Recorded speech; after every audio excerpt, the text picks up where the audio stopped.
everyone, Morgan here, and I am so excited to have Prepper Potpourri on my channel today. She is going to be doing a video about dehydrating and rehydrating hummus, and I'm so excited for you guys to see this. I love Prepper Potpourri. We've been friends for a while, and we've just been learning so much from each other. So I'm so excited to have her on my channel. And I also have a video on her channel today. So head on over to Prepper Potpourri, a link below down in the description.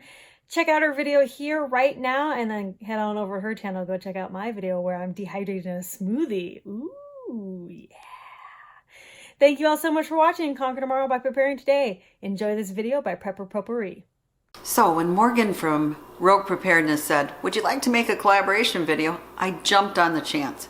I love her channel, and I love how it is tuned to family preparedness. Now her and her husband have a daughter, Ember, and there's another child on the way. And they incorporate Ember in all their preparedness activities and take her camping with them and walking the trails.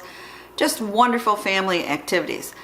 But Morgan is very serious about emergency preparedness. Her channel features anything from trying out a piece of gear to what goes into a good hygiene kit, dehydrating, even maybe some canning, what you should do to prepare for 72 hours and longer. I mean, she just has a fantastic channel.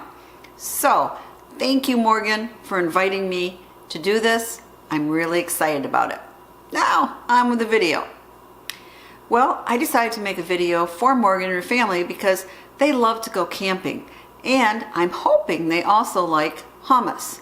Because you don't want to bring a container of hummus generally with you, unless you're doing car camping maybe. So I'm showing her how to dehydrate hummus and then rehydrate it when you're on the trail. Now, if you at home don't want to do that and just buy hummus and then dehydrate it, you can do that too. But, you know, I always like to know where my food comes from. And I'm sorry, this homemade hummus is absolutely delicious. You don't need many ingredients to make fantastic hummus. Of course, you need the chickpeas, right? Don't be fooled. If you go to the supermarket, they say garbanzo beans, not chickpeas. And you can also get these dried and then overnight soak them, and then they're ready to use. And I got this kind, which is no salt added, which is a good idea for this recipe. And you need the juice of a fresh lemon. This was really a nice big lemon. It gave me a little over a quarter of a cup juice. And in the juice, I always let it soak, is my minced garlic. Now, depends on how much you like garlic.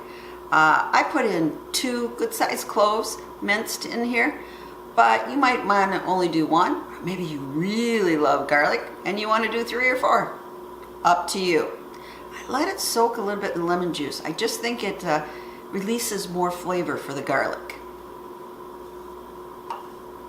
And then something to add is your tahini paste. And you know, this is really made from sesame seeds and oil. It can be expensive. You can make it yourself at home, however, but buy good quality tahini paste because it can really change the taste of your hummus. And we're going to need a quarter cup of that. Now, you also be using some olive oil and water. Oh, a little thing about our beans. They come with kind of a hard shell on them. And you can process down the beans with the shells on, but you won't get that creamy consistency of the hummus.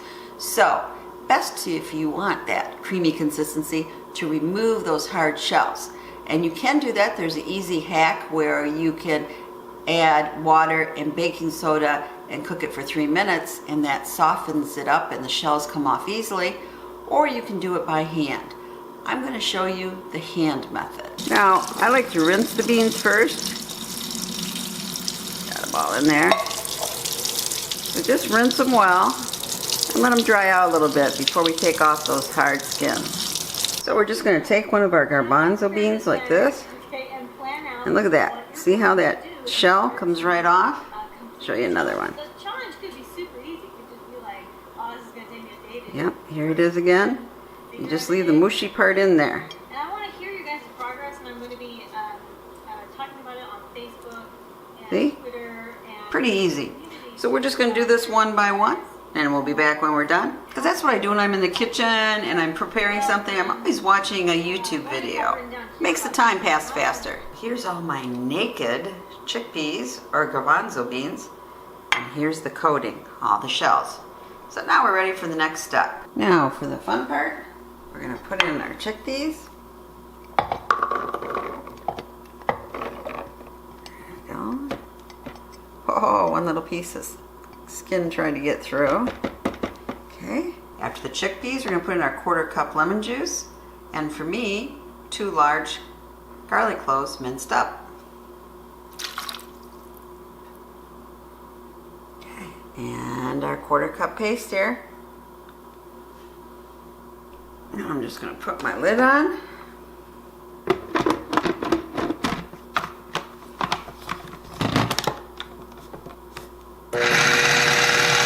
Nice and creamy, but I think we're going to add just a little water here. You want to get this to the consistency you want, so start with adding 1 tablespoon at a time. And see the consistency? I think it's pretty good. Next part is really important. You got to do a taste test. I'm sure it needs some salt.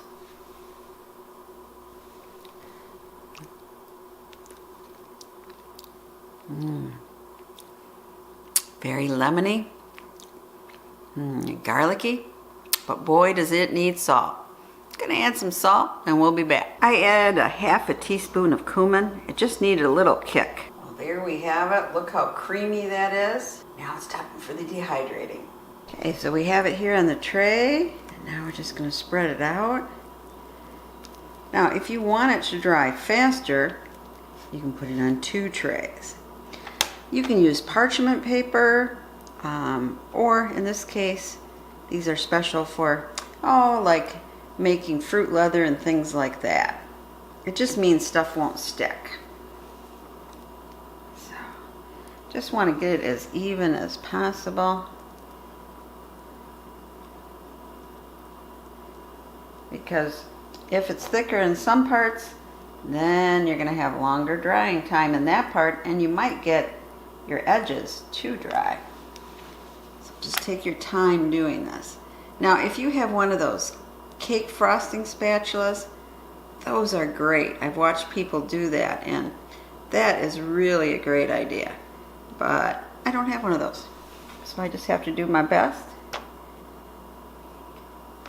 And pretty much, your goal is, really doesn't matter how thick it is, except it'll take longer.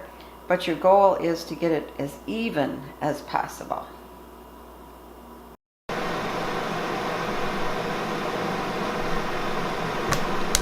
Well, it's been in the dehydrator for, I don't know, maybe 6 hours, maybe a little longer. I kind of lost track because I turned it off before I went to bed last night and started it up again this morning. But I think it's ready. So you can see, really crumbly here. And actually, if you use your hands, you can get it pretty flaky. But you know what? It's a lot easier using this.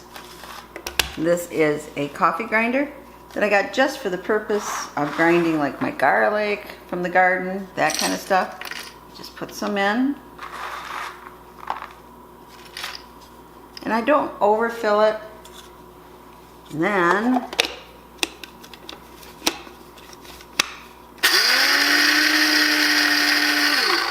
I kind of pulse it.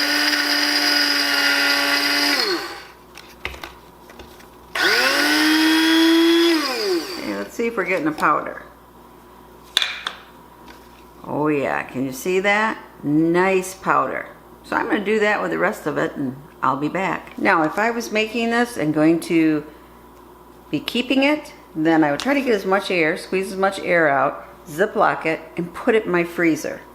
So you might say, why am I putting it in my freezer?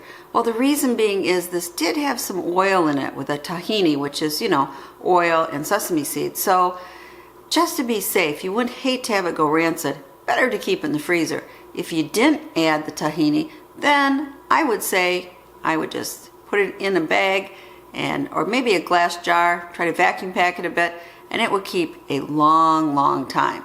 And if you're wondering, how do you vacuum pack something that's powdery like that? You put a coffee filter over that in the jar, and then you can vacuum pack it.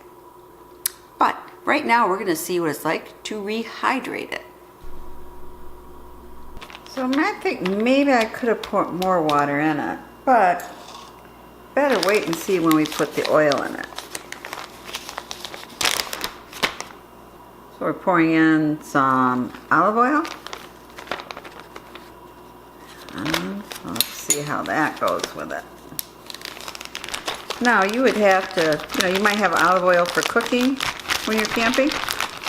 Otherwise you'd have to bring some because you want to add some oil to this. That's going to make a difference in the consistency and the flavor.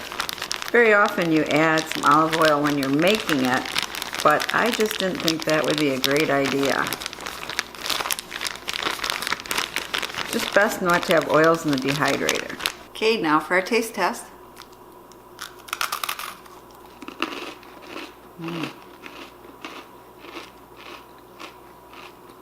It's actually very creamy.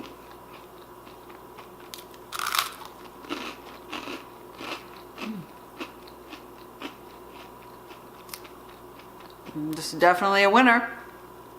Now, if you're making this for on the trail, you probably won't bring along crusty bread, but you can bring along pita bread or even crackers, and you can have hummus on the trail. So I want to thank Morgan for this opportunity to collaborate between our two channels. It was a fantastic opportunity. I'm so glad that you're doing a video for my channel too. So remember, always subscribe and share the knowledge. Bye.